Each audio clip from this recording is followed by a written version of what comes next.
Students, Indian economy के अब तक हम 2 चैप्टर कर चुके हैं। Indian economy at the time of independence और दूसरा हमारा था 5 ईयर प्लान्स के कि उसके क्या ऑब्जेक्टिव थे, नीति आयोग क्या था, इन सब के बारे में हम पढ़ चुके हैं। आज हम अपना 3rd chapter economic reform since 1991, जिसको हम न्यू इकोनॉमिक पॉलिसी भी कहते हैं, के बारे में पढ़ेंगे। इस चैप्टर में हम पढ़ेंगे कि न्यू इकोनॉमिक रिफॉर्म्स हम क्यों चाहते थे, क्या नीड थी इंडियन गवर्नमेंट को न्यू इकोनॉमिक पॉलिसी की, इकोनॉमिक रिफॉर्म्स की, क्यों आई ये पॉलिसी, इस पॉलिसी के अंडर हम किन किन के बारे में जानेंगे, लाइक लिबरलाइजेशन, प्राइवेटाइजेशन, ग्लोबलाइजेशन, जिसको हम एलपीजी पॉलिसी भी कहते हैं। इसके अलावा बताएंगे कि जब हमने एलपीजी पॉलिसी अडॉप्ट की तो कौन कौन से ऐसे इंटरनेशनल ऑर्गेनाइजेशन थी जिन्होंने हमारी हेल्प की, like IMF, World Bank, WTO, इन सब के बारे में हम पढ़ेंगे और जानेंगे कि क्या फ़ायदे और नुकसान हुए हमारी न्यू इकोनॉमिक पॉलिसी के लिए, किस तरह से इसने इंडस्ट्रीज़ पे इफ़ेक्ट डाला, किस तरह से इसने हमारे एग्रीकल्चर पे इफ़ेक्ट डाला, इन सब के बारे में हम पढ़ेंगे। तो अगर हम बात करें इकोनॉमिक रिफॉर्म्स की, तो देखिए इकोनॉमिक रिफॉर्म्स में मेनली हम बात करते हैं 3 चीज़ों की। कौन कौन सी? लिबरलाइजेशन, प्राइवेटाइजेशन और ग्लोबलाइजेशन। यानी कि जब हम रिफॉर्म्स की बात करते हैं, इंडियन इकोनॉमिक रिफॉर्म्स की, तो उसमें हम एलपीजी पॉलिसी के बारे में बात करते हैं, जो कब आई थी? 1991 में आई थी। किसकी चेयरमैनशिप में आई थी? Under the chairmanship of Rao. कौन सा राव? नरसिम्हा राव के अंडर आई थी। अगर हम बात करें कि जो हमारी इकोनॉमिक रिफॉर्म्स हैं उनकी हमें नीड क्यों पड़ी, तो देखिए हम जानते हैं कि जो हमारी इंडियन इकोनॉमी वो एक मिक्स्ड इकोनॉमी है। ठीक है, बिफोर 1991 जो सारा कंट्रोल था वो किसके अंडर था? वो हमारा पब्लिक सेक्टर के अंडर था, यानी कि सब कुछ गवर्नमेंट के अंडर था। और गवर्नमेंट जो है बहुत ज़्यादा क्या फेस कर रही थी? लॉस फेस कर रही थी। अगर हम मेनली जानें कि क्या वजह रही कि किस वजह से हम इकोनॉमिक रिफॉर्म को अपनाने पे मजबूर हो गए, तो हम बोल सकते हैं कि public sector units went into loss. ज़्यादातर क्या हो रहा था कि जो पब्लिक सेक्टर था उसके अंडर कंट्रोल में था सब कुछ, तो उसमें क्या हो रहा था, हमें मोस्टली लॉसेस ही फेस करने को मिल रहे थे। वो लॉसेस आ किसके लिए वजह से रहे थे? करप्शन की वजह से। क्योंकि हम जानते हैं कि जो जितने भी मान के चले हम गवर्नमेंट वर्क होता है या फिर जितनी भी आपके कह सकते हैं गवर्नमेंट पॉलिसीज आती है, उसमें कहीं ना कहीं क्या आ जाता है? करप्शन आ जाता है। इस वजह से क्या हो रहा था, जो आपकी इंडियन इकोनॉमी थी वो डे बाय डे डेप्रिशिएट होती जा रही थी, हमें नुकसान होते जा रहे थे और डेवलपमेंट उतना नहीं हो पा रहा था जितना हम चाहते हैं।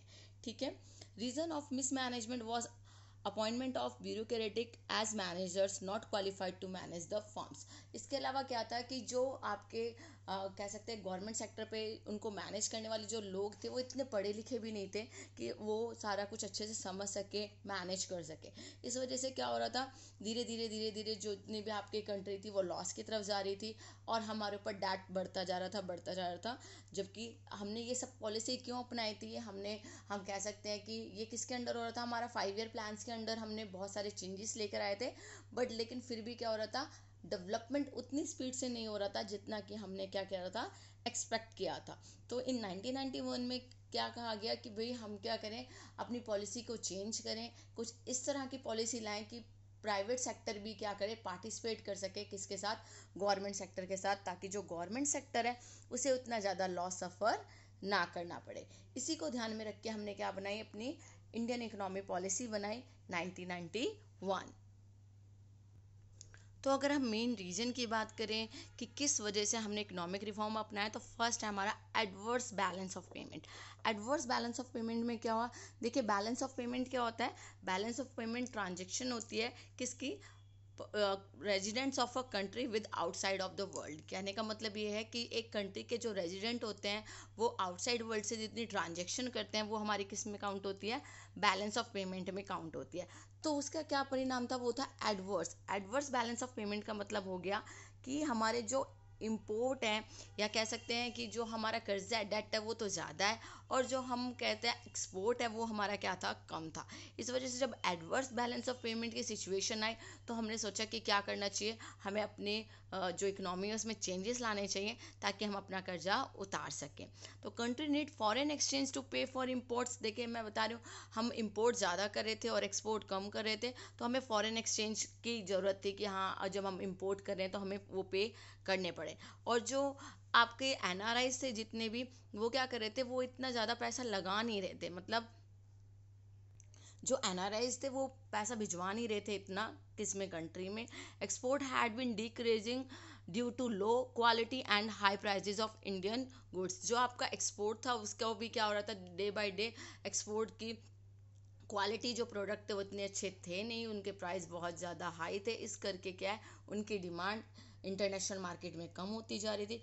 Even after imposing heavy excise duty and lowering the quota, क्या हो रहा था कि हमने एक्साइज ड्यूटी बहुत ज़्यादा लगा दी थी, कोटा बहुत कम कर दिया था कि भाई हमें इतना ही इम्पोर्ट कर पा रहे हैं, फिर भी क्या कर रहे थे हम, import day by day increase होता जा रहा था। और जो आपके एनआरआई थे उन्होंने तो पैसा भिजवाना बंद ही कर दिया था। जो सेकंड मेन रीजन है वो है राइज इन फिस्कल डेफिसिट। अब फिस्कल डेफिसिट क्या होता है बेटा, फिस्कल डेफिसिट तब होता है जब इंडियन गवर्नमेंट का खर्चा ज़्यादा होता है, एक्सपेंडिचर ज़्यादा होता है एज कम्पेयर टू रिसीट और इनकम, यानी कि आपकी जो गवर्नमेंट है उसकी इनकम तो हो रही है कम और जो उसका खर्चा है वो क्या हो रहा है, ज़्यादा हो रहा है, तो उसको हम क्या कहते हैं, फिस्कल डेफिसिट कहते हैं, एक्सपेंडिचर मोर देन इनकम। ठीक है, तो जो फिस्कल डेफिसिट है वो 1881 में आपका 5.4% था, जो कि बढ़ के 1991 में 8.4% हो गया था, जो कि बहुत ज़्यादा है। ठीक है, तो जो डेफिसिट था उसको कम करने के लिए गवर्नमेंट ने क्या सोचा, गवर्नमेंट ने सोचा कि हाँ हमें कुछ इस तरीके के प्लान बनाए, कुछ इस तरीके की पॉलिसी अपनाए जिसकी वजह से क्या हो कि फाइनेंशियल क्राइसिस से हम बाहर निकल सकें। फिर थर्ड मेन रीज़न था इकोनॉमिक रिफॉर्म को अपनाने का, वो था राइज इन प्राइस। देखिए इन्फ्लेशन पीरियड आ गया था, परचेजिंग पावर जो है वो लोगों की ज़्यादा हो रही थी, मार्केट में जो आपके प्रोडक्ट है उनका प्राइस बहुत हाई हो रहा था। तो इस वजह से क्या हुआ कि जब इन्फ्लेशन ज़्यादा होने लग गया तो इससे जो मनी सप्लाई है वो ज़्यादा होने लग गई, क्योंकि लोगों को चीज़ें खरीदनी है, खरीदने के लिए क्या करना पड़ेगा, मनी पैसे देने पड़ेंगे। तो जब आप इन्फ्लेशन पीरियड आ गया तो मनी सप्लाई को बढ़ाना पड़ गया। मनी सप्लाई बढ़ाने के लिए क्या किया, जो आरबीआई था या गवर्नमेंट ऑफ इंडिया थी, उन्होंने क्या किया, लोन प्रोवाइड करना स्टार्ट कर दिया। RBI provides this loan by printing new currency notes, उन्होंने नए करेंसी नोट्स छापने स्टार्ट कर दिए। तो cost of production increases due to inflation and this effect demand for product. तो देखिए क्या हुआ कि इन्फ्लेशन पीरियड चल रहा था, लोगों को चीज़ें ज़्यादा परचेज करनी थी, परचेजिंग पावर थी लोगों के हाथ में, चीज़ें ज़्यादा परचेज कर रहे थे, तो उससे क्या हो रहा था कि मनी सप्लाई जो मार्केट में सप्लाई है उसकी डिमांड बढ़ी कि हाँ भाई हमें पैसा और चाहिए चीज़ें खरीदने के लिए। तो आरबीआई ने क्या किया, न्यू करेंसी नोट्स छाप दिए, प्रिंट कर दिए, ताकि क्या हो सके वो जो नीड है हमारी मनी सप्लाई की वो पूरी हो सके। तो इससे क्या हुआ, जब कॉस्ट ऑफ प्रोडक्शन इंक्रीज होने की वजह से आपका इन्फ्लेशन पीरियड आ गया, और इन्फ्लेशन पीरियड की वजह से क्या होगा, डिमांड ज़्यादा होने लग गई, और इससे क्या हो गया, जो प्रोडक्ट है उनके प्राइस भी बहुत हाई हो गए। फिर आया आपका इराक वॉर। इराक वॉर में वो क्या कहना चाहता है, इराक वॉर में बोलना चाहता है कि देखिए जो 1991 में है उसमें इराक में वॉर होगी, लड़ाई होगी।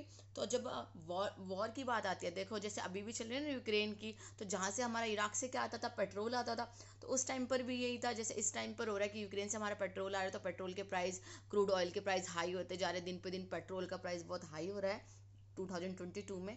इसी तरह से उस टाइम पर क्या हुआ था, इराक वॉर जब स्टार्ट हुई तो वहाँ से जो पेट्रोल हमारा वहाँ से आता था, तो अब वॉर के लिए उन्हें पैसा ज़्यादा चाहिए, तो पैसा ज़्यादा चाहिए तो उन्होंने क्या किया, अपना जो प्रोडक्ट वो सेल करते हैं, लाइक पेट्रोल सेल करते हैं, उसका प्राइस क्या कर दिया, हाई कर दिया। तो अब उस प्राइस को हाई करने के लिए अब हमें क्या चाहिए, फॉरेन करेंसी चाहिए ताकि हम उससे परचेज कर सकें। तो ठीक है, तो अब क्या हुआ, गल्फ कंट्रीज से हमारा पैसा आना, वो सॉरी पेट्रोल आना बंद हो गया, और पेट्रोल आने के लिए हमें वो तो नीड पूरी करनी है। इस वजह से क्या हो गया कि जैसे जैसे प्राइस हाई होते गए, हमें उन क्रूड ऑयल को परचेज करने के लिए, क्योंकि बिना क्रूड ऑयल के, बिना पेट्रोल के नहीं चल सकती है हमारी कंट्री, तो क्या हुआ, वहाँ से हमने चाहे वो महंगे पर मिले पर लेकिन हमने उन्हें परचेज किया। तो उस चीज़ के लिए भी हमें क्या चाहिए थी, मनी चाहिए थी। तो this was also steep increase in the price of crude oil, जिससे क्रूड ऑयल का प्राइस बहुत ज़्यादा बढ़ गया था, और हमें उन्हें परचेज करने के लिए क्या चाहिए थी, फॉरेन करेंसी चाहिए थी। तो ये भी एक मेन रीज़न रहा किस चीज़ का, न्यू इकोनॉमिक रिफॉर्म्स को अपनाने का, कि को सोचा गया कि अगर हम रिफॉर्म्स अपनाएंगे तो कहीं ना कहीं हमारी जो इकोनॉमी है वो लाइक करेगी, डेवलपमेंट होगा, जिससे क्या करेंगे, ये सारी क्राइसिस को हम फेस इजीली कर पाएंगे। फिर डिसमल परफॉर्मेंस ऑफ पीएसयूज, यानी पब्लिक सेक्टर अंडरटेकिंग की जो परफॉर्मेंस थी वो बहुत पुअर थी। अभी मैंने बताया ड्यू टू करप्शन और ड्यू टू लेजीनेस काम बहुत अच्छे से नहीं हो रहा था, और हम डे बाय डे क्या फेस कर रहे थे, हम day by day loss face कर रहे थे, because of political interference, because of corruption और बिकॉज ऑफ लेजीनेस।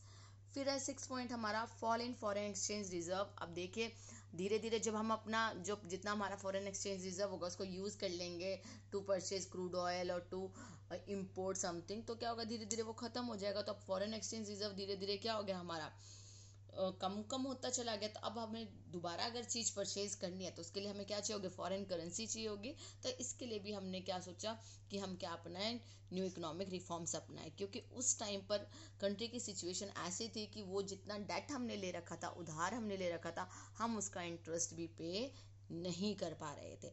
अब देखिए कोशिश तो यही की गई थी कि मतलब जब हमने 1951 में प्लान बनाए थे 5 ईयर प्लान की, उनकी वजह से सब क्या होगा, हमारी जो इकोनॉमिक है वो डेवलपमेंट होगा उसका, और जो इंडिया होगी वो डेवलपिंग कंट्री से डेवलप कंट्री बनेगी। पर लेकिन इतना कुछ हुआ नहीं था। तो इसी वजह से क्या हो गया, गवर्नमेंट ने फिर विचार किया, फिर सोचा कि हमें क्या अपनाना चाहिए, एक ऐसी पॉलिसी अपनानी चाहिए जिससे क्या हो सके, हमारे कंट्री का विकास हो सके, डेवलपमेंट हो सके।